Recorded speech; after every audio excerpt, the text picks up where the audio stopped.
കർത്താവിൻ്റെ പരിശുദ്ധമായ നാമം വാഴ്ത്തപ്പെടുമാറാകട്ടെ. എല്ലാ പ്രിയപ്പെട്ടവർക്കും ക്രിസ്തുയേശുവിൻ്റെ നിസ്തുല്യമായ നാമത്തിൽ വന്ദനത്തെ അറിയിക്കുന്നു. നമ്മുടെ കേരളത്തിൽ ചില മരണവീടുകളിൽ ചെന്നിട്ട് മരിച്ചവരെ ഉയർപ്പിക്കാനുള്ള ശ്രമം കഴിഞ്ഞ ചില കാലങ്ങളായിട്ട് ചില സഭകൾ, ചില ശുശ്രൂഷകന്മാർ നടത്തി വരികയുണ്ടായി. എന്നാൽ മരിച്ചവരെ ഉയർപ്പിക്കാൻ കഴിയാതെ അവർക്കവിടെ നിരാശരായിട്ട് മടങ്ങി വരേണ്ടി വന്നു. ഈ വിഷയത്തെ ദൈവവചന അടിസ്ഥാനത്തിൽ ചിന്തിക്കുവാനാണ് കർത്താവിൽ ശരണപ്പെടുന്നത്. മരിച്ചവരെ ഉയർപ്പിക്കാൻ കഴിയുമോ? അല്ലെങ്കിൽ കർത്താവായ യേശുക്രിസ്തുവും തൻ്റെ ശിഷ്യന്മാരും ചെയ്ത ഉയർപ്പിൻ്റെ ശുശ്രൂഷകൾ ഏത് വിധത്തിലായിരുന്നു എന്നുള്ള വിഷയമാണ് നമ്മൾ ചിന്തിക്കാൻ പോകുന്നത്.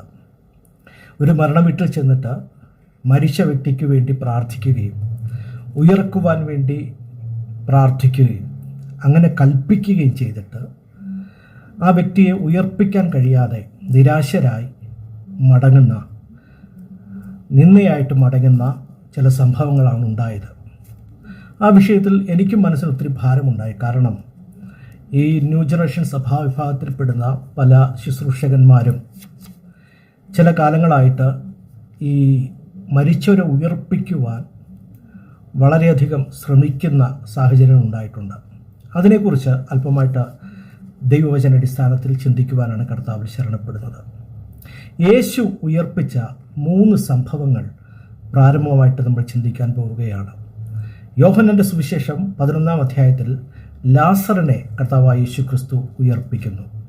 ലൂക്കോസിൻ്റെ സുവിശേഷം 8-ാം അധ്യായത്തിൽ പള്ളിപ്രമാണിയായ യായിറോസിൻ്റെ മകളെ കർത്താവായ യേശു ക്രിസ്തു ഉയർപ്പിക്കുന്നു. ലൂക്കോസ് 7-ൽ നയീൻ പട്ടണത്തിലെ വിധവയുടെ ഏകജാതനെ കർത്താവായ യേശു ക്രിസ്തു ഉയർപ്പിക്കുന്നു. ഈ 3 കർത്താവായ യേശു ക്രിസ്തുവിൻ്റെ ഉയർപ്പിക്കലുകളും അപ്പോൾ തന്നെ കർത്താവിൻ്റെ പ്രഥമ ശിഷ്യന്മാരായ പത്രോസും അപ്പോൾ തന്നെ പൗലോസും അവർ രണ്ടുപേരും ഉയർപ്പിച്ച 2 ശുശ്രൂഷകളും കൂടെ വളരെ വേഗത്തിൽ ചിന്തിച്ചിട്ട് ഈ വീഡിയോ ഇവിടെ അവസാനിപ്പിക്കുവാനാണ് കർത്താവിൽ ശരണപ്പെടുന്നത്. യേശുവിന് പ്രിയനായവനായിരുന്നു ലാസർ. യോഹന്നാന്റെ സുവിശേഷം 11-ാം അധ്യായത്തിൽ നമ്മൾ കാണുന്നു ലാസറിനെ ഉയർപ്പിക്കുവാനുള്ള കാരണങ്ങൾ. 1, 2 സഹോദരിമാർക്ക് ഒരു സഹോദരനായിരുന്നു. 2, യേശു ആ കുടുംബത്തെ സ്നേഹിച്ചിരുന്നു. 3, യേശുവിന് ലാസർ പ്രിയനായിരുന്നു. 4-ാമത്തെ വസ്തുത, ശിഷ്യന്മാരോട് കർത്താവായ യേശു ക്രിസ്തു പറയുന്നുണ്ട്, നമുക്ക് ലാസറിനെ ഉണർത്തുവാൻ പോകാം. ഈ സമയത്ത് ശിഷ്യന്മാർ യേശുവിൻ്റെ അടുക്കൽ പറയുന്നു, അവൻ ഉറങ്ങുന്നുവെങ്കിൽ നമുക്ക് തീർച്ചയായിട്ടും ഉണർത്താൻ പോകാമെന്ന് പറയുന്നു. അപ്പോൾ യേശു പറയുകയാണ്, അവൻ ഉറങ്ങുകയല്ല, അവൻ മരിച്ചുപോയി. ഇത് കേട്ടിട്ട് ശിഷ്യന്മാരുടെ ഭാഗത്തു നിന്നും പറയുന്നത്, അവൻ്റെ കൂടെ നമുക്ക് മരിക്കാൻ പോകാം. അങ്ങനെ യേശു ക്രിസ്തു ശിഷ്യന്മാരോട് പോവുകയാണ്. എന്നാൽ യേശു പറയുന്നത് നിങ്ങൾ വിശ്വസിപ്പാൻ ഇടയാകുമല്ലോ എന്നാണ്. എന്ന് പറഞ്ഞാൽ ലാസറിനെ ഉയർപ്പിക്കുന്ന ശുശ്രൂഷ കൊണ്ട് കർത്താവ് ഉദ്ദേശിച്ചത് ശിഷ്യന്മാർ കർത്താവിൽ വിശ്വസിക്കണം, കർത്താവിൻ്റെ ശുശ്രൂഷയിൽ വിശ്വസിക്കണം. 2-ാമത്തെ വസ്തുത, പുരുഷാരം നിമിത്തം അല്ലെങ്കിൽ പുരുഷാരം വിശ്വസിക്കാൻ വേണ്ടി യേശു ക്രിസ്തു ലാസറിനെ ഉയർപ്പിച്ചു. അവർ നിമിത്തം കർത്താവായ യേശു ക്രിസ്തു, അങ്ങനെയാണ് ബൈബിളിൽ പറയുന്നത്, അവർ നിമിത്തം കർത്താവായ യേശു ക്രിസ്തു ലാസറിനെ ഉയർപ്പിച്ചു. ലാസറിൻ്റെ കല്ലറയുടെ മുൻപിൽ പോയി നിന്ന് യഹൂദന്മാർ കരയുന്നതും മാർത്തയും മറിയും കരയുന്നത് കണ്ടിട്ട് യേശു കണ്ണുനീർ വാർത്തു. അതിനുശേഷം യേശു ലാസറെ എന്ന് വിളിച്ച് ലാസറിനെ പുറത്തു കൊണ്ടുവരികയാണ്. നമ്മൾ കാണുന്നുണ്ട് അവർ നിമിത്തം, പുരുഷാരം നിമിത്തം. എന്നിട്ട് അവിടെ നമ്മൾ കാണുന്നത്, അവസാനമായിട്ട് കാണുന്നത്, യഹൂദന്മാരിൽ പലരും വിശ്വസിച്ചു. അപ്പോൾ നിങ്ങൾ മനസ്സിലാക്കണം, 1 ശിഷ്യന്മാർ വിശ്വസിക്കണം, 2 പുരുഷാരം നിമിത്തം അല്ലെങ്കിൽ പുരുഷാരം വിശ്വസിക്കണം, 3 യഹൂദന്മാരിൽ പലരും വിശ്വസിക്കണം. യേശു ദൈവമാണെന്നും യേശുവിന് മരണത്തിൻ്റെ മേൽ അധികാരമുണ്ടെന്നും യേശു ദൈവത്തിൻ്റെ പുത്രനാണെന്നും അവർ വിശ്വസിക്കണം. അതാണ് അതിൻ്റെ ഫാക്റ്റ് എന്ന് പറയുന്നത്. അടുത്ത സംഭവം, യായിറോസിൻ്റെ മകളെ യേശു ഉയർപ്പിക്കുന്നു. യായിറോസിൻ്റെ മകൾക്ക് അന്ന് 12 വയസ്സ് മാത്രമേ ഉള്ളൂ. യായിറോസിൻ്റെ മകൾ ഏകജാതയാണ്, മറ്റു കുഞ്ഞുങ്ങളൊന്നും. ലാസറിനെ പോലെ തന്നെ ലാസർ ഏക സഹോദരനായിരുന്നു എന്ന് പറയുന്നത് പോലെ തന്നെ യായിറോസിൻ്റെ മകൾ ഏക മകളായിരുന്നു. അവിടെ നടക്കുന്ന സംഭവം നമുക്ക് കാണാം. എന്താണ്? യേശു പറയുന്നു, അവൾ നിദ്ര കൊള്ളുന്നു. അപ്പോൾ അവർ കളിയാക്കി ചിരിച്ചു. എന്നിട്ട് യേശുവും ആ ബാലയും കൂടെ, അല്ലെങ്കിൽ ആ മുറിക്കകത്തേക്ക് യേശു പ്രവേശിച്ചിട്ട് യേശു ബാലയുടെ അടുത്ത് പറയുകയാണ്, എഴുന്നേൽക്ക. എഴുന്നേൽക്ക എന്ന് പറഞ്ഞപ്പോൾ അവളുടെ ആത്മാവ് അവളിലേക്ക് മടങ്ങി വന്നു എന്ന് പറഞ്ഞാൽ അവൾ പൂർണ്ണമായിട്ടും മരിച്ചിരുന്നു. എന്നാൽ യേശു അവിടെ പറയുന്ന വാക്ക് അവൾ ഉറങ്ങുന്നുവെന്നാണ്. അപ്പോൾ മരണത്തെ യേശു കാണുന്നത് ഒരു ഉറക്കം പോലെ തന്നെയാണ്. എന്നാൽ യേശു അവിടെ പറയുന്നത് സാധാരണക്കാർക്ക് മനസ്സിലാകുന്നില്ല. യേശുവിൻ്റെ ഭാഷ എല്ലാവർക്കും മനസ്സിലാകുന്നില്ല. അവളെ ബാല എഴുന്നേൽക്ക എന്ന് പറഞ്ഞപ്പോൾ അവളിലേക്ക് ആത്മാവ് മടങ്ങി വന്നപ്പോൾ അവിടെ നമ്മൾ കാണുന്ന ശുശ്രൂഷ, യേശു അവളുടെ കൈക്ക് പിടിച്ചു, ബാലെ എഴുന്നേൽക്ക എന്ന് പറഞ്ഞു. പ്രകാരം വായിക്കുന്നു, അവൻ സംസാരിച്ചു കൊണ്ടിരുന്നപ്പോൾ തന്നെ പള്ളിപ്രമാണിയുടെ ഒരാൾ വന്നു, നിന്റെ മകൾ മരിച്ചുപോയി, ഗുരുവിനെ പ്രയാസപ്പെടുത്തണ്ട എന്ന് പറഞ്ഞു. യേശു അത് കേട്ടാറെ, ഭയപ്പെടേണ്ട, വിശ്വസിക്കുക മാത്രം ചെയ്യുക എന്ന് പറഞ്ഞു. എന്നാൽ അവൾ രക്ഷപ്പെടും എന്ന് അവനോട് ഉത്തരം പറഞ്ഞു. വീട്ടിലെത്തിയപ്പോൾ പത്രോസ്, യോഹന്നാൻ, യാക്കോബ് എന്നിവരെയും ബാലയുടെ അപ്പനെയും അമ്മയെയുമല്ലാതെ ആരെയും അവൻ തന്നോടുകൂടെ അകത്തു വരുവാൻ സമ്മതിച്ചില്ല. എല്ലാവരും അവളെ ചൊല്ലി കരയുകയും മുറയിടുകയും ചെയ്യുമ്പോൾ, കരയണ്ട, അവൾ മരിച്ചില്ല, ഉറങ്ങുകയത്രയെന്ന് അവൻ പറഞ്ഞു. അവരോ അവൻ മരിച്ചുപോയി എന്ന് അറിക കൊണ്ട് അവനെ പരിഹസിച്ചു. ശ്രദ്ധിക്കണം, കർത്താവായ യേശുക്രിസ്തു ഇവിടെ പറയുകയാണ്, അവൾ മരിച്ചിട്ടില്ല, അവൾ ഉറങ്ങുകയാണ്. എന്നാൽ അവളോടുകൂടെ ഉള്ളവരും അവളുടെ കുടുംബക്കാരുമെല്ലാം യേശുക്രിസ്തുവിനെ പരിഹസിക്കുന്നു. ഈ സമയത്ത് അവരെ എല്ലാം മാറ്റി നിർത്തിയിട്ട് അപ്പോസ്തലന്മാരെയും ബാലയുടെ അപ്പനെയും അമ്മയും കൂടെ ആ മുറിക്കകത്തെ കയറ്റിയിട്ട് അവിടെ കർത്താവായ യേശുക്രിസ്തു ആ ശുശ്രൂഷ ചെയ്യുകയാണ്. എന്നിട്ട് നമ്മൾ വായിക്കുന്നു, അവൻ അവളുടെ കൈക്ക് പിടിച്ചു, ബാലെ എഴുന്നേൽക്ക എന്ന് അവളോട് ഉറക്കെ പറഞ്ഞു. അവളുടെ ആത്മാവ് മടങ്ങി വന്നു. അപ്പോൾ യേശു അവിടെ ചെയ്യുന്ന ശുശ്രൂഷ, ബാലയുടെ കൈക്ക് പിടിച്ചു, എഴുന്നേൽക്ക എന്ന് ഉറക്കെ പറഞ്ഞു. ശ്രദ്ധിക്കണം, മുറിക്കകത്താണ്. ആ മുറിക്കകത്ത് നടക്കുന്നൊരു ശുശ്രൂഷയിൽ അവളുടെ ആത്മാവിനോട് യേശു സംസാരിക്കുകയാണ്. അതിനുശേഷം കർത്താവ് പറയുന്നുണ്ട്, നമ്മൾ വചനത്തിൽ കാണുന്നു, ആരോടും പറയരുത് എന്ന് കർത്താവ് യേശു ക്രിസ്തു പറഞ്ഞു. അവൾക്ക് ആഹാരം കൊടുക്കാൻ പറഞ്ഞു, അവൾ ആഹാരം കഴിക്കുന്നു. എന്നിട്ട് യേശു ബാലയുടെ അപ്പനോടും അമ്മയോടും അല്ലെങ്കിൽ ശിഷ്യന്മാരോടും പറയുന്നുണ്ട്, ഇതാരോടും പറയരുത്. നമുക്കറിയാം, ആരോടും പറയരുത് എന്നൊരു വസ്തുത പറഞ്ഞു കഴിഞ്ഞാൽ കാട്ടുതീ പോലെ ആ വിഷയം ആളിപ്പടരും, അല്ലെങ്കിൽ എല്ലാവരും അറിയും എന്ന് നമുക്കറിയാം. യേശു കർത്താവ് ഇത് പറഞ്ഞു. എന്നാൽ ലൂക്കോസ് എന്ന സുവിശേഷകൻ ഇത് എഴുതാൻ കാരണം എല്ലാവരോടും പറഞ്ഞത് കൊണ്ട് തന്നെയാണ് എന്നുള്ള വസ്തുത നമുക്ക് മനസ്സിലാക്കാൻ കഴിയും. ഇവിടെ നടക്കുന്ന ശുശ്രൂഷ യേശു ആത്മാവിനോട് സംസാരിക്കുകയാണ്. ഇനി ശ്രദ്ധിക്കണം, ഇനി മൂന്നാമത്തെ കർത്താവായ യേശു ക്രിസ്തു ചെയ്യുന്ന ഒരു ശുശ്രൂഷ കൂടെ വായിച്ചിട്ട് നമുക്ക് അപ്പോസ്തലന്മാരുടെ വിഷയത്തിലേക്ക് പ്രവേശിക്കാം. നയീൻ എന്ന പട്ടണത്തിലെ വിധവയുടെ ഏക മകനെ കർത്താവായ യേശു ക്രിസ്തു ഉയർപ്പിക്കുന്നു. ലൂക്കോസിന്റെ സുവിശേഷം 7-ാം അധ്യായത്തിലാണ് നമ്മളിത് കാണുന്നത്. യേശു അവളെ കണ്ടിട്ട് മനസ്സലിഞ്ഞു, അവളോട് കരയണ്ട എന്ന് പറഞ്ഞു. അവൻ അടുത്തു ചെന്ന് മഞ്ചം തൊട്ടു, ചുമക്കുന്നവർ നിന്നു. ബാല്യക്കാരാ, എഴുന്നേൽക്ക എന്ന് ഞാൻ നിന്നോട് പറയുന്നു എന്ന് പറഞ്ഞു. മരിച്ച ആ ബാല്യക്കാരൻ്റെ ശവശരീരവുമായിട്ട് ഒരു മഞ്ചം വിലാപയാത്രയായിട്ട് വരികയായിരുന്നു. യേശുക്രിസ്തു ആ വിധവയെ കണ്ട് മനസ്സലിഞ്ഞു. ഈ മകനും ഏകജാതനായിരുന്നു, മറ്റു മക്കളൊന്നും ആ വിധവയ്ക്കില്ലായിരുന്നു. ഈ 3 സംഭവങ്ങളിലും എടുത്തു കാണപ്പെടുന്നൊരു വിഷയം, ലാസർ ഏക സഹോദരനായിരുന്നു, അപ്പോൾ തന്നെ ആ ബാല ഏക മകളായിരുന്നു. ഇവിടെ ഈ മകനും വിധവയുടെ ഏക മകനാണ്. അവർക്ക് വേറൊരു യാതൊരു സാധ്യതകളുമില്ല, മറ്റു മക്കളില്ല, അവർക്ക് ആശ്രയിപ്പാൻ ഈ ലോകത്തിൽ ആരും തന്നെയില്ല. അങ്ങനെ ആ മഞ്ചലിൽ കർത്താവായ യേശുക്രിസ്തു തൊട്ടു, ചുമക്കുന്നവർ നിന്നു. യേശു അവിടെ ചുമക്കുന്നവരോടൊന്നും സംസാരിക്കുന്നില്ല, മറ്റാരോടും യേശു ഒന്നും സംസാരിക്കുന്നില്ല. എന്നാൽ യേശു ആ മഞ്ചത്തിൽ തൊട്ടപ്പോൾ ചുമക്കുന്നവർ നിൽക്കാൻ കാരണങ്ങൾ ഉണ്ടായിരിക്കാം. അതൊന്നും നമ്മുടെ വിഷയമല്ല. എന്താണെങ്കിലും യേശു അവിടെ സംസാരിക്കുകയാണ്. എന്താണ് യേശു അവനോട് പറയുന്നത്? ബാല്യക്കാരാ, നീ എഴുന്നേൽക്ക എന്ന് പറഞ്ഞു. സാധാരണ ജീവിച്ചിരിക്കുന്ന ഒരു വ്യക്തി ഉറങ്ങുന്ന ഇടത്ത് ചെന്നിട്ട്, കട്ടിൽ കിടക്കുന്ന ഇടത്ത് ചെന്നിട്ട് എഴുന്നേൽക്ക എന്ന് പറയുന്നത് പോലെ യേശു അവിടെ മരിച്ചവനോട് സംസാരിക്കുകയാണ്. വിലാപയാത്രയാണ്, അടക്ക ശുശ്രൂഷയ്ക്ക് വേണ്ടി അവിടെ പോവുകയായിരിക്കാം.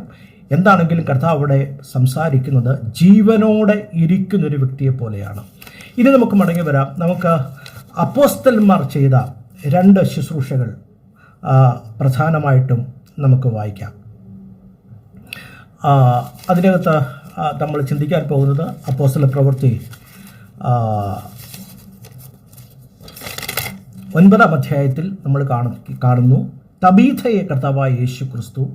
ഇനി നമ്മൾ ചിന്തിക്കാൻ പോകുന്നത് പത്രോസ് തബീഥയെ ഉയർപ്പിക്കുന്ന ശുശ്രൂഷയാണ്. അപ്പോസ്തല പ്രവൃത്തി 9-ാം അധ്യായം 36 മുതലുള്ള വാക്യത്തിൽ നമ്മളത് കാണുന്നുണ്ട്. യോപ്പയിൽ പേടമാൻ എന്നർത്ഥമുള്ള തബീഥ എന്നു പേരുള്ള ഒരു ശിഷ്യ ഉണ്ടായിരുന്നു. അവൾ വളരെ സൽപ്രവൃത്തികളും ദാനധർമ്മങ്ങളും ചെയ്ത് പോന്നവളായിരുന്നു. അതിനുശേഷം അവളുടെ മരണത്തെക്കുറിച്ച് നമ്മൾ തിരുവചനത്തിൽ വായിക്കുന്നു. പത്രോസ് ഈ വസ്തുത അറിഞ്ഞിട്ട് അവിടേക്ക് ചെല്ലുകയാണ്. പത്രോസിനെ അവിടേക്ക് കൊണ്ടുപോവുകയാണ്. അവിടെ ചെല്ലുമ്പോൾ വിധവമാർ എല്ലാവരും കരഞ്ഞുകൊണ്ടിരുന്നു. തബീഥ അവരോടുകൂടി ഉണ്ടായിരുന്നപ്പോൾ ഉണ്ടാക്കി കൊടുത്ത കുപ്പായങ്ങളും ഉടുപ്പുകളും കാണിച്ചുകൊണ്ട് അവൻ്റെ ചുറ്റും നിന്നു. പത്രോസ് അവരെയൊക്കെയും പുറത്താക്കി മുട്ടുകുത്തി പ്രാർത്ഥിച്ചു. ശവത്തിൻ്റെ നേരെ തിരിഞ്ഞു. ശ്രദ്ധിക്കണം, പത്രോസ് അവിടെ ചെയ്യുന്ന ശുശ്രൂഷ എല്ലാവരെയും പുറത്താക്കിയ മുറിയിൽ നിന്നും എല്ലാവരെയും പുറത്താക്കിയിട്ട് മുട്ടുകുത്തി ദൈവസന്നിധിയിൽ പത്രോസ് പ്രാർത്ഥിച്ചു. പത്രോസ് പ്രാർത്ഥിച്ചതിന് ശേഷം പത്രോസ് ശവത്തിന് നേരെ തിരിഞ്ഞു. എന്നിട്ട് അവിടെ നമ്മൾ കാണുന്നത് പത്രോസ് അവിടെ തബീഥയെ എഴുന്നേൽക്ക എന്ന് പറഞ്ഞു. ശ്രദ്ധിക്കണം, മുട്ടുകുത്തി പ്രാർത്ഥിച്ചു. അതിനുശേഷം ദൈവത്തോട് പ്രാർത്ഥിച്ചതിന് ശേഷം പത്രോസ് തബീഥയ്ക്ക് നേരെ തിരിഞ്ഞു. എന്നിട്ട് തബീഥയെ നോക്കി എഴുന്നേൽക്ക എന്ന് കൽപ്പിച്ചു. അവിടെ നമ്മൾ കാണുന്നുണ്ട് പത്രോസ് പറഞ്ഞതുപോലെ അവൾ എഴുന്നേറ്റു. കണ്ണു തുറന്നു എഴുന്നേറ്റു. അവൻ കൈ കൊടുത്ത് അവളെ എഴുന്നേൽപ്പിച്ചു. വിശുദ്ധന്മാരെയും വിധവമാരെയും വിളിച്ച് അവരുടെ മുൻപാകെ ജീവനുള്ളവളായി അവരുടെ മുമ്പിൽ നിർത്തി. എന്നിട്ട് നമ്മൾ കാണുന്നു യോപ്പയിലെങ്ങും ഈ വിഷയം പ്രസിദ്ധമായി. പലരും കർത്താവിൽ വിശ്വസിച്ചു. പത്രോസ് ചെയ്ത ഈ അത്ഭുതം കണ്ടിട്ട് പലരും കർത്താവിൽ വിശ്വസിച്ചു എന്ന് പറയുന്നു. ശ്രദ്ധിക്കണം, ആ വിഷയം എടുത്തു പറയുകയാണ്. പലരും കർത്താവിൽ വിശ്വസിച്ചു. പത്രോസ് ചെയ്ത് ഇത്ര മാത്രമാണ്. ആ മുറിയിൽ നിന്നും എല്ലാവരെയും പുറത്താക്കി ദൈവത്തിൻ്റെ മുൻപിൽ പത്രോസ് മുട്ടുകുത്തി പ്രാർത്ഥിച്ചു. എന്നിട്ട് തബീഥയെ നോക്കി എഴുന്നേൽക്ക എന്ന് കൽപ്പിച്ചു. തബീഥ കണ്ണു തുറന്നു എഴുന്നേറ്റു. പത്രോസ് കൈക്ക് പിടിച്ച് എഴുന്നേൽപ്പിച്ചു. ഇത്രയും സംഭവമാണ് അവിടെ നടക്കുന്നത്. ഈ സംഭവം നടന്നു. കർത്താവിൽ എല്ലാവരും വിശ്വസിച്ചു എന്ന് നമ്മൾ കാണുന്നു. ഇനി നമ്മൾ കാണാൻ പോകുന്നത് പൗലോസ് അപ്പോസ്തലൻ ഉയർപ്പിച്ച അല്ലെങ്കിൽ ജീവനിലേക്ക് മടക്കി വരുത്തിയ ഒരു ശുശ്രൂഷയാണ്. അതിനാധാരം അപ്പോസ്തല പ്രവൃത്തി 20-ാമത്തെ അധ്യായമാണ്. അപ്പോസ്തല പ്രവൃത്തി 20-ാമത്തെ അധ്യായത്തിൽ നമ്മൾ കാണുന്നു, ആഴ്ചവട്ടത്തിന് 1-ാം ദിവസം തങ്ങൾ അപ്പം നുറുക്കുവാൻ കൂടി വന്നപ്പോൾ പൗലോസ് പിറ്റേന്നാൾ പുറപ്പെടുവാൻ ഭാവിച്ചതുകൊണ്ട് അവരോട് സംഭാഷിച്ച് പാതിര വരെയും പ്രസംഗം നീട്ടി. അവർ ഒരു മാളിക മുറിയിലാണ് ആ ശുശ്രൂഷ ചെയ്തത്. പത്രോസ് അടുത്ത ദിവസം യാത്രയായി പോകാൻ പോവുകയാണ്. അതുകൊണ്ട് പ്രസംഗം മുന്നോട്ട് പോയി, ആ ശുശ്രൂഷ മുന്നോട്ട് പോയി, പാതിര വരെ മുന്നോട്ട് പോയി. ഈ സമയത്ത് യൂത്തിക്കോസ് എന്ന് പറയുന്ന ആ ചെറുപ്പക്കാരൻ, ആ സഹോദരൻ, താന് ഇതിൻ്റെ 3-ാമത്തെ നിലയിൽ കിളിവാതിൽക്കൽ ഇരിക്കുകയായിരുന്നു. അങ്ങനെ ഈ ശുശ്രൂഷ മുന്നോട്ട് പോയതുകൊണ്ട് താൻ ഗാഠനിദ്രയിലായി. നമ്മളതിൻ്റെ 9-ാമത്തെ വാക്യം നമ്മൾ വായിക്കുന്നു. പത്രോസ് വളരെ നേരം സംഭാഷിക്കിയാൽ നിദ്രാവിവശനായി 3-ാം തട്ടിൽ നിന്നും താഴെ വീണു. അവനെ മരിച്ചവനായി എടുത്തുകൊണ്ടുവന്നു. പത്രോസിൻ്റെ ശുശ്രൂഷ നീണ്ടുപോകുന്ന സമയത്ത് നിദ്രാവിവശനായി അല്ലെങ്കിൽ ഗാഠനിദ്രയിലായി ഈ ചെറുപ്പക്കാരൻ മൂന്നാമത്തെ തട്ടിൽ നിന്നും തറയിലേക്ക് വീഴുകയാണ്. അവനെ മരിച്ചവനായി എടുത്തു കൊണ്ടുവന്നു. എന്നിട്ട് നമ്മൾ ശ്രദ്ധിക്കണം, അവിടെ അപ്പോസ്തലൻ പൗലോസ് വിശ്വാസത്താൽ ചെയ്യുന്നൊരു ശുശ്രൂഷയുണ്ട്. എന്താണത്? പൗലോസ് ചെയ്യുന്ന ശുശ്രൂഷ, പൗലോസ് ഇറങ്ങിച്ചെന്ന് അവൻ്റെ മേൽ വീണു തഴുകി. ഇത്രയാണ് ചെയ്യുന്നത്. പൗലോസ് അവൻ്റെ മേൽ വീണു തഴുകി. എന്നിട്ട് ഇപ്രകാരം പറഞ്ഞു, ഭ്രമിക്കേണ്ട, അവൻ്റെ പ്രാണൻ അവനിൽ ഉണ്ട്. അപ്പോൾ പിന്നെ എന്തിനാ തഴുകിയത്? എന്തിനാണ് ഈ മരിച്ച ഈ സഹോദരൻ്റെ മേൽ പൗലോസ് വീണത്? അതെ, അവൻ്റെ ജീവനിലേക്ക് അവനെ മടക്കി കൊണ്ടുവരാൻ, അല്ലെങ്കിൽ പ്രാണനിലേക്ക് മടക്കി കൊണ്ടുവരാൻ വേണ്ടി. നമുക്കറിയാം, പ്രവാചകൻ പണ്ട് ഇങ്ങനൊരു ശുശ്രൂഷ ചെയ്തത് തിരുവചനത്തിൽ നമ്മൾ വായിക്കുന്നുണ്ട്. അപ്പോൾ പൗലോസ് തൻ്റെ മേൽ വീഴുകയും തന്നെ തഴുകുകയും ചെയ്തു. അതിനുശേഷം പിന്നീട് ഒന്നും ചെയ്യുന്നില്ല. പിന്നീട് ബാക്കി ശുശ്രൂഷകളൊക്കെ ചെയ്ത് അവർ മുന്നോട്ട് പോവുകയാണ്. അവൻ ജീവനിലേക്ക് മടങ്ങി വന്നു. ഈ ശുശ്രൂഷകളിൽ നിന്നെല്ലാം, കർത്താവായ യേശുക്രിസ്തു ചെയ്ത ശുശ്രൂഷകളിൽ നിന്നും പൗലോസും പത്രോസും ചെയ്ത ശുശ്രൂഷകളിൽ നിന്നും ചില കാര്യങ്ങൾ ദൈവമക്കൾ മനസ്സിലാക്കണം. ഒന്ന്, ക്രിസ്തു ദൈവമെന്ന് എല്ലാവരും വിശ്വസിക്കാൻ വേണ്ടി ഈ ശുശ്രൂഷകൾ ചെയ്തു. ഞാൻ ചോദിക്കട്ടെ, ഈ മരിച്ചവരെ എല്ലാം ഉയർപ്പിക്കാനാണെങ്കിൽ ദൈവമക്കളുടെ ഇടയിൽ ആരും മരിക്കരുതല്ലോ. പ്രത്യേകിച്ച് പാസ്റ്റർമാരൊക്കെ ആരും മരിക്കാൻ പാടില്ലല്ലോ. എല്ലാവരും മരിക്കുന്ന സമയത്ത് ആരെങ്കിലും പോയി പ്രാർത്ഥിച്ചു, ദൈവമേ ആത്മാവിനെ മടക്കി കൊടുക്കണമേ, ഈ വ്യക്തിക്ക് ഇനി ശുശ്രൂഷയുണ്ട്, ഈ വ്യക്തിയെ എഴുന്നേൽപ്പിക്കണമേ എന്നൊക്കെ പറഞ്ഞു കഴിഞ്ഞാൽ ദൈവം അത് ചെയ്യേണ്ടതല്ലേ? എന്നാൽ ദൈവം അത് ഉദ്ദേശിക്കുന്നില്ല, ദൈവം അത് ആഗ്രഹിക്കുന്നില്ല. ദൈവത്തിൻ്റെ പ്രത്യേക സമയത്ത് ക്രിസ്തു ദൈവമെന്ന് വിശ്വസിക്കാൻ വേണ്ടിയാണ് കർത്താവ് അത് ചെയ്തത്. യേശു ക്രിസ്തു ദൈവമെന്ന് വിശ്വസിക്കാൻ. അതിൻ്റെ ഒരു കാരണം ഞാൻ പറയാം. സ്തേഫാനോസിനെ നിങ്ങൾക്ക് എല്ലാവർക്കും അറിയാം. സ്തേഫാനോസിനെ കുറിച്ച് വചനത്തിൽ പറയുന്നത് കൃപയും ശക്തിയും എല്ലാം നിറഞ്ഞവനായി സ്തേഫാനോസ് ശുശ്രൂഷ ചെയ്തുകൊണ്ടിരിക്കുമ്പോൾ തന്നെയാണ് സ്തേഫാനോസിനെ പിടിക്കുകയും കല്ലെറിഞ്ഞ് കൊല്ലുകയും ചെയ്യുന്നത്. വേണമെങ്കിൽ പത്രോസിനോ അല്ലെങ്കിൽ ശിഷ്യന്മാർക്കോ ചെന്നിട്ട് സ്തേഫാനോസിനെ ഉയർപ്പിക്കാമായിരുന്നു. എന്നാൽ ശിഷ്യന്മാർക്കറിയാം സ്തേഫാനോസിൻ്റെ ശുശ്രൂഷ അവിടെ വെച്ച് തീർന്നു, ഇനി മുന്നിൽ ശുശ്രൂഷ ഇല്ല. സ്തേഫാനോസിനെ കുറിച്ചുള്ള ദൈവത്തിൻ്റെ ഹിതം അതാണ്. രക്തസാക്ഷിയായിട്ട് മരിക്കുക എന്നുള്ളതാണ് സ്തേഫാനോസിൻ്റെ ദൈവഹിതമെന്ന് അപ്പോസ്തലന്മാർക്ക് അറിയാമായിരുന്നു. ഇതൊന്നും അറിയാതെ ഒരു മരണവീട്ടിൽ ചെന്നിട്ട് ദൈവമേ കഴിയുമെങ്കിൽ ഈ വ്യക്തിയെ ഉയർപ്പിക്കണമേ എന്ന് പറയുന്നത് ശുദ്ധ മണ്ടത്തരമാണ്. അത് ദൈവമക്കൾ അതിൻ്റെ റിയൽ ഫാക്റ്റ് നിങ്ങളത് മനസ്സിലാക്കിയേ മതിയാകത്തുള്ളൂ. കർത്താവ് ഇപ്രകാരമാണ് പറയുന്നത്, വിശ്വസിക്കുന്നവരാൽ ഈ അടയാളങ്ങൾ നടക്കും, എൻ്റെ നാമത്തിൽ അവർ ഭൂതങ്ങളെ പുറത്താക്കും. മർക്കോസിന് സുവിശേഷം 16-ാം അധ്യായം 17-ാമത്തെ വാക്യത്തിൽ വായിക്കുന്നു, ഈ അടയാളങ്ങൾ നടക്കും, എൻ്റെ നാമത്തിൽ അവർ ഭൂതങ്ങളെ പുറത്താക്കും, പുതുഭാഷകളിൽ സംസാരിക്കും, സർപ്പങ്ങളെ പിടിച്ചെടുക്കും, മരണകരമായ യാതൊന്ന് കുടിച്ചാലും ഹാനി വരികയില്ല, രോഗികളുടെ മേൽ കൈവച്ചാൽ അവർക്ക് സൗഖ്യം വരും. നിങ്ങളെല്ലായിടത്തും പോയി ഉയർപ്പിക്കാൻ കർത്താവ് പറഞ്ഞിട്ടില്ല, അതാണ് വാസ്തവം. പിന്നെ ഉയർപ്പിൻ്റെ ശുശ്രൂഷകൾ ഇന്നും പലയിടങ്ങളിൽ നടക്കുന്നുണ്ട്. നോർത്ത് ഇന്ത്യയിലും അതുപോലെ തന്നെ ആഫ്രിക്കൻ രാജ്യങ്ങളിലുമൊക്കെ പ്രദേശങ്ങളിലൊക്കെ ഇരുണ്ടടഞ്ഞ പല സമൂഹങ്ങളുടെയും മധ്യത്തിൽ യേശു ദൈവമാണെന്ന് തെളിയിക്കപ്പെടേണ്ടതിന് ഇന്നും ആ ശുശ്രൂഷകൾ ആരും അറിയാത്ത ചില ദൈവദാസന്മാരിലൂടെ ദൈവം ചെയ്യുന്നുണ്ട്. അതൊരു സത്യമാണ്. എന്നാൽ ഞാൻ നിങ്ങളോട് ചോദിക്കട്ടെ, ഈ സംഭവിച്ചിട്ടുള്ള ഈ മരണവീടുകളിലൊക്കെ ഒന്ന്, മരിച്ച വ്യക്തി ദൈവത്തെ അറിഞ്ഞ, ദൈവത്തെ ശുശ്രൂഷിച്ച വ്യക്തി. രണ്ട്, അവിടെ കൂടിയിരിക്കുന്ന ജനമെല്ലാവരും രക്ഷിക്കപ്പെട്ടവരും സ്നാനപ്പെട്ടവരും അല്ലെങ്കിൽ ദൈവത്തെ അറിഞ്ഞതുമായ ഒരു ജനക്കൂട്ടം. ആ ജനാവലിയുടെ മധ്യത്തിൽ വെച്ച് ഈ വ്യക്തിയെ ഉയർപ്പിക്കുവാൻ പ്രാർത്ഥിക്കുമ്പോൾ നിങ്ങൾ മനസ്സിലാക്കണം, അത് യേശു ദൈവമെന്ന് തെളിയിക്കപ്പെടാൻ വേണ്ടിയല്ല, അല്ലെങ്കിൽ യേശു കർത്താവെന്ന് തെളിയിക്കപ്പെടാൻ വേണ്ടിയല്ല, യേശു ക്രിസ്തുവിൽ വിശ്വസിപ്പാനുമല്ല.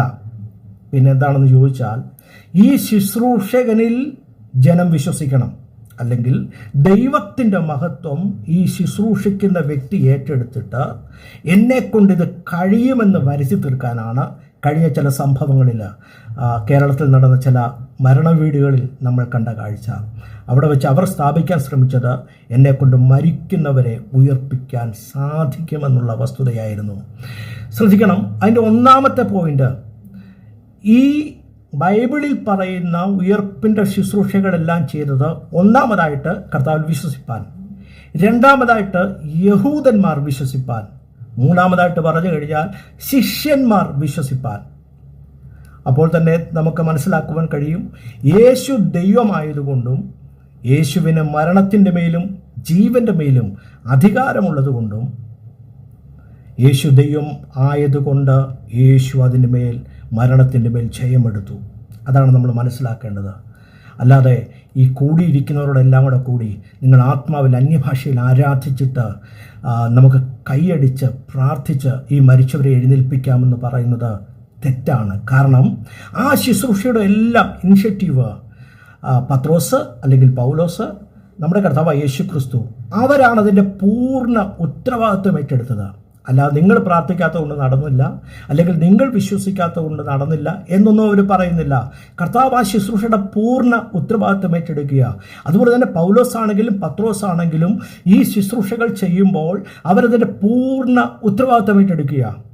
അങ്ങനെ ഉത്തരവാദിത്വം ഏറ്റെടുത്തുകൊണ്ട് ഒരു വ്യക്തിയെ ഉയർപ്പിക്കാൻ കഴിവുള്ള ഒരു ന്യൂ ജനറേഷൻ ശുശ്രൂഷകൻ ഈ കാലത്തുണ്ടോ? നിങ്ങളാരും പ്രാർത്ഥിക്കേണ്ട, ഞാൻ പ്രാർത്ഥിക്കാം, ഞാൻ കൽപ്പിക്കാം, ഈ വ്യക്തിയെ ദൈവം എഴുന്നേൽപ്പിക്കും. നിങ്ങളൊന്നും ഒന്നും ചെയ്യേണ്ട. അല്ല മുറി അടച്ചിട്ടേര്, ഞാൻ കയറി ഈ വ്യക്തി ഉയർപ്പിക്കാമെന്ന് പറയാൻ ധൈര്യമുള്ള ആരെങ്കിലും ഉണ്ടോ? അതാ എൻ്റെ ചോദ്യം. അപ്പോസ്തലനായ പൗലോസിനും പത്രോസിനുമൊക്കെ ആ ധൈര്യം ഉണ്ടായിരുന്നു, കർത്താവിലുള്ള വിശ്വാസം ഉണ്ടായിരുന്നു. ഇവിടെ കാണിച്ചു കൂട്ടുന്നത് എന്താണെന്ന് ചോദിച്ചാൽ, എല്ലാവരുടെയും ആ ഒരു സ്നേഹം അല്ലെങ്കിൽ പ്രശംസ പിടിച്ചു പറ്റാൻ വേണ്ടി അവരെല്ലാവരോടും നിങ്ങളെല്ലാം കൂടെ പ്രാർത്ഥിക്കുക, അന്യഭാഷ പറ, കൈയടിക്കുക, നമുക്ക് ഈ വ്യക്തിയെ ഉയർപ്പിക്കാമെന്ന് പറഞ്ഞ് അവർ പ്രാർത്ഥിക്കും. ദൈവമേ നിനക്ക് ഇഷ്ടമുണ്ട് ഉയർപ്പിക്കണമേ. ഈ പറയുന്നവർക്ക് തന്നെ സംശയമാണ് ദൈവത്തിൻ്റെ ഹിതമാണോ അല്ലയോ എന്നുള്ളത്. മാത്രമല്ല ഇവർക്കതിൽ ഒരു കോൺഫിഡൻസും ഇല്ല. ഇവരത് മനസ്സിലാക്കിയിട്ടുമല്ല പ്രാർത്ഥിക്കുന്നത്. പറ്റുന്നെങ്കിൽ നടക്കട്ടെ, ഒക്കുന്നെങ്കിൽ സംഭവിക്കട്ടെ, കിട്ടിയാൽ ഒരു വലിയൊരു വിജയമായി തീരും എന്ന് പറഞ്ഞുകൊണ്ട് ഇവർ കൽപ്പിക്കുകയാണ്. പ്രിയ ദൈവമക്കളെ, ഇതൊന്നുമല്ല ശുശ്രൂഷ. ക്രിസ്തു ദൈവമെന്ന് തെളിയിക്കപ്പെടാൻ മരിച്ചവർ ഉയർക്കണമെന്നില്ല. മരിച്ചവർ ഉയർക്കുന്നത് കണ്ടിട്ട് വിശ്വസിക്കണമെന്നും ദൈവം താല്പര്യപ്പെടുന്നില്ല. ആ കാലത്ത് അത് ആവശ്യമായിരുന്നു. 1-ാം നൂറ്റാണ്ടിലും കർത്താവിൻ്റെ കാലത്തും അത് ആവശ്യമായിരുന്നു. അതിൻ്റെ കാരണം യേശു ക്രിസ്തു ദൈവമെന്ന് തെളിയിക്കപ്പെടണമായിരുന്നു. എന്നാൽ ഈ കാലത്ത് അതിൻ്റെ ആവശ്യമില്ല എന്നാണ് ഞാൻ വിശ്വസിക്കുന്നത്. എന്നാൽ ചിലയിടങ്ങളിൽ ദൈവത്തെ അറിയാത്ത മനുഷ്യരുടെ ഇടയിൽ ചില അത്ഭുതങ്ങൾ ദൈവം ഈ കാലത്തും ചെയ്യുന്നുണ്ട്. അതിന് തെളിവുകളുമുണ്ട്. നമുക്ക് പ്രാർത്ഥനയോടെ ദൈവസ്ഥനിലായിരിക്കാം. രോഗികളെ സൗഖ്യമാക്കാനും ഭൂതങ്ങളെ പുറത്താക്കുവാനും ആമേൻ ദൈവം നമുക്ക് അധികാരം തന്നിരിക്കുന്നു. സർപ്പങ്ങളെ പിടിച്ചെടുക്കുവാനൊക്കെ ദൈവം നമുക്ക് അധികാരം തന്നിരിക്കുന്നു. അതിനായി പ്രാർത്ഥിക്കാം. കർത്താവിൻ്റെ വരവിന് വേണ്ടി നമുക്ക് ഒരുങ്ങാം. ദൈവം നിങ്ങളെല്ലാവരെയും അനുഗ്രഹിക്കുമാറാകട്ടെ. Praise the Lord. പ്രത്യേകിച്ചൊരു കാര്യമാണ് ഞാൻ പറയാം. ഈ വീഡിയോ ആരെയും നിന്ദിക്കാനോ അല്ലെങ്കിൽ ആർക്കെങ്കിലും വിരോധമായിട്ടോ ആരുടെയെങ്കിലും ശുശ്രൂഷ ചെറുതാക്കി കാണാനോ അല്ല. അതിനകത്തുള്ള ദൈവവചനപ്രകാരമുള്ള അതിൻ്റെ സത്യങ്ങൾ മാത്രമാണ് ഞാൻ പറഞ്ഞത്. ആരെയും ചെറുതായി കാണുന്നില്ല, ആരെയും നിന്ദിക്കുന്നില്ല, പരിഹസിക്കുന്ന ഒന്നുമില്ല. പ്രിയ ദൈവമക്കൾ, എല്ലാ ദൈവദാസന്മാരെയും ഓർത്ത് പ്രാർത്ഥിക്കുക. ദൈവം നിങ്ങളെല്ലാവരെയും അനുഗ്രഹിക്കട്ടെ.